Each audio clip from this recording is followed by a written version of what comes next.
নমস্কার, আমি সুব্রত। গল্পকথার আসরে আপনাদের সকলকে স্বাগত জানাই। কেমন আছেন বন্ধুরা? নিশ্চয়ই ভালো আছেন। আর কেমন লাগছে আমার গল্পকথার আসর? যেমনই লাগুক কমেন্ট করতে কিন্তু ভুলবেন না, আর একটি সাবস্ক্রাইব করে দেবেন। আসুন বৃথা সময় নষ্ট না করে মূল অনুষ্ঠানে যাওয়া যাক। আজ আমি আপনাদের জন্য নিয়ে এসেছি শ্রীরামকৃষ্ণ কথামৃত থেকে নেওয়া একটি গল্প।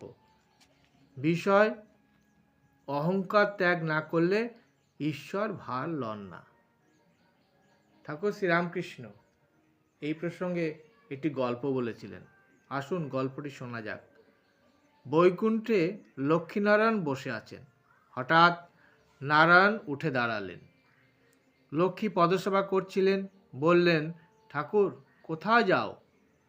নারায়ণ বললেন, আমার একটি ভক্ত বড় বিপদে পড়েছে, তাই তাকে রক্ষা করতে যাচ্ছি। এই বলে নারায়ণ বেরিয়ে গেলেন, কিন্তু তৎক্ষণাৎ আবার ফিরলেন। লক্ষ্মী বললেন, ঠাকুর এত শীঘ্র ফিরলে যে? নারায়ণ হেসে বললেন, ভক্তটি প্রথমে বিহ্বল হয়ে পথে চলে যাচ্ছিল। ধোপারা কাপড় শুকাতে দিচ্ছিল। ভক্তটি মারিয়ে যাচ্ছিল দেখে ধোপারা লাঠি লয়ে তাকে মারতে যাচ্ছিল, তাই আমি তাকে রক্ষা করতে গিয়েছিলাম। লক্ষ্মী আবার বললেন, ফিরে এলেন কেন?